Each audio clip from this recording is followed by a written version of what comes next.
a insisté sur la discipline, le patriotisme et la détermination, exhortant les recrues à bannir toute forme de division au sein de l'armée. Notre devise, la première des choses, ezali kokomisela bino mbote kouta epa mokonzi ya mboka. Boyambi yango? Atindeli bino pe ba félicitation pona ko andire bo andire na formation oyo bouti kozua. Ezambala nanga liboso te na telema awa. Baike bayebi ngai boete. Na yaka tango bobandi koya j'étais encore na fonction mosusu. Mais c'est la première fois na telema lokola chef d'état-major général na bino. Na lingi na lobela bino na makambo maike oyo ya liboso etali discipline.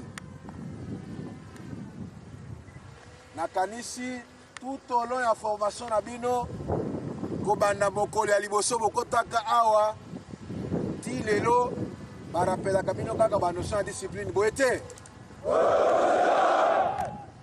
eloko tozali koluka ezali korepete biso yango boyete toyokani tolingi nde tovivre yango na makambo nyonso tokosalaka soda nyonso esengeli ayeba soki discipline eza te mosala ya soda mpe ekufi olandinga malamu. Le chef d'état-major général a également appelé le militaire à se préparer pour leur futur déploiement sur le terrain. Sika bozali awa esengeli boyeba ke même bisika bozali kokende kala te bokokuta bakulutu na bino baancien na bino bakoyebisa bino kaka discipline nde mama ya nini mama ya mampinga nyonso na mokili mobimba. Soki discipline eza te bato bakotambola botaba. Soki discipline eza te bato bakotambola na désordre na loyenge mpe mosala mwa soda bokosalema malamu te tokobatela mpe eloko na lolenge esengeli te. Mikolo moke bozali kokende kosala mosala ya leta ya kobatela ekolo ya kotelemisa monguna esika azali apusana lisusu bisika mosusu te. Mais pour que tolonga, pour que to réussir, il faut nyonso esalama na discipline. Bolandinga malamu? Discipline ya koyemba boye ngana lingaka yango te. Ngana lingaka moto alobi yango asali mpe yango. Soda akoki jamais kotambola akomi na nzela ono ngai na kokende kuna te o kuna eza molai ngana kosala boye te. Tokorapele yo mpe devant mibeko ya mboka bakotuna yo soki oyekolaki discipline te seki oza soda te toyokani. Les centres d'instruction de Mora, situés à une vingtaine de kilomètres du centre-ville de Likasi, est l'un des pôles majeurs de formation de FARDC dans le Haut-Katanga. Plusieurs unités y sont passées, dont le brigade dite Tigre, connue pour leur discipline et leur combativité. La visite du nouveau chef d'état-major général s'inscrit dans le cadre de sa tournée d'orientation et des prises de contact avec les unités de formation et d'opération.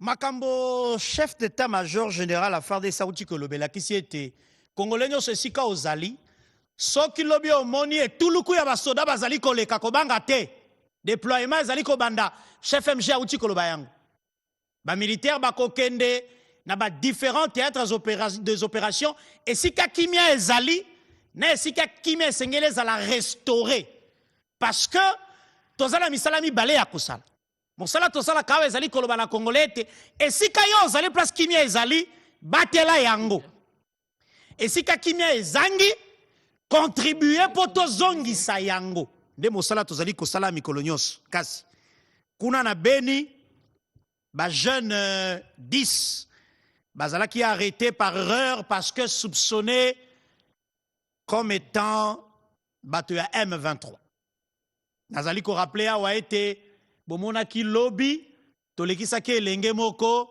ye akendaki na Facebook TikTok alobi o benye kwai panique tango conscience akibo congolais ezongi makila bakoko egangi bomonaki video na ye asengaki bolimbisi kasi malgré bolimbisi na ye na oke ete baservice ezwaki ye po bayoka ye tango mosusu mpe monguna eutilisaki ye kasi 10 jeunes ya ville ya Beni oyo ezali chef-lieu provisoire ya province ya Nord Kivu esika général Évariste Somo Kakule azali kosiéger comme gouverneur militaire 10 jeunes bazalaki arrêtés parce que soupçonnés maladroitement comme étant M23 pe gouvernement provincial ya Nord Kivu va communiquer là-dessus tout le message oyo. De presse. Le gouverneur de la province du Nord Kivu, son Excellence le général-major Somo Kakule Évariste, porte à la connaissance de la population du Nord Kivu en général et celle de la ville de Beni en particulier, qu'une rumeur sur une prétendue présence et arrestation des espions RDF M23 au quartier Tamende en ville de Beni est en vogue ce 17 septembre 2025. Après investigation par les services de défense et sécurité, ces hommes, congolais de leur État, originaires de la province sœur de l'Ituri, éléments au service de Top Société internationale de gardiennage, Top SIG en sigle, étant en ville de Beni pour un stage professionnel en gardiennage. Tout en mettant les instigateurs en garde, le gouverneur de la province appelle la population au calme et à vaguer librement à ses occupations. Appréciant la vigilance de la jeunesse, le général-major Somo Kakule Évariste appelle cette dernière à ne pas céder à la manipulation de l'ennemi en se livrant à la justice populaire ou à tout acte à caractère tribal, ethnique ou linguistique, vu que la République démocratique du Congo est un pays multiculturel. Les dénonciations doivent être faites auprès de services de défense et de sécurité qui sont obligés d'intervenir et appréhender les suspects signalés par la population. Très bien. Précision, il y a gouvernement provincial, il y a Nord Kivu, mais nalingi na sala incise moko très rapidement, donc on referme parenthèse, wana na bazamba nyonso na Congo à travers le pays. Soko kei na Ituri, na Nord, na Sud Kivu, ozali kokati sa bazamba, soki okutani na 80 jeunes, 60 bazali na machette. Oui, 60 bazali na machette. Ponani. Machette ezali d'abord un instrument de travail pour na bango, parce que faut bakata zamba, bakata bilanga, bakata nyama, basala misala na bango, bakata nzete. Kasi soki yonde kona yo kutani na ye na zamba, akosale la machette wana contre yote. Voilà. Différence ya bango na bakuluna ya kisasa. Kasi. Na yebisi bango na zamba. Soki okutani na ndeko na o congolais iyo. Kosale la machette te, kata elanga. Kasi soki okutani na monguna, kata ye. Oui. Parce que militaire peut soki okutani na monguna kobeta ye masasi. Yo toza kosenga obatela ekolo. Mouzel Laurent des Kabilabaka, prenez vos flèches, vos lances, protégez vos terres. Parce que le premier protecteur de la terre, c'est d'abord l'autochtone qui l'occupe. Motasala Kabilanga, Motakendaka chasse, Motakendaka pêche, Tomotakendaka na ebaleko ni Kabilamba, Maya zoni ke Kabilamba ne Maya zako mela, Maya zako sokola nzoto. Ali lobi soka moni monguna yabo to la elanga mai, zamba na ye. Na ibisi bato ya Bwende na Bokungu bokata bango. Tokende na Ituri pona koyebisa na bino ete après étape ya contrôle ya ba site minier na territoire ya Djougou, territoire ya Irumu ezali en pleine opération pe ba chantier minier récupéré nyonso ba kangi yango par général Luboya Kanchama Johnny. Na suite ya opération militaire basala ki pambate Thomas Lubanga na groupe na ya CRP Zaire Bali M23 basala ki ko utiliser bakari mignon na pona kozwa misolo ko somba mandoki ko somba bateni militaire pour ba continuer ko boma bana ya mboka tolanda ile mawe.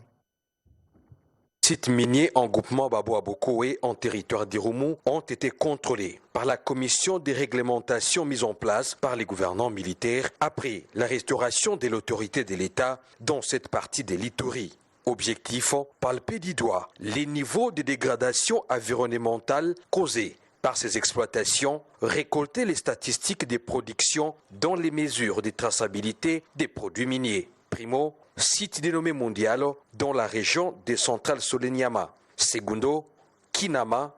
Tertio, Gold Mining. Quarto, site El Giré. La commission s'est également déportée dans les groupements des Cabarolais. Premier constat, ce site dénommé Mapendo est situé dans une zone à conflit des limites. Ici, le troisième site a gravement déplacé les lits de la rivière Chari, provoquant un conflit coutumier, une destruction flagrante de l'écosystème énervant les dispositions légales.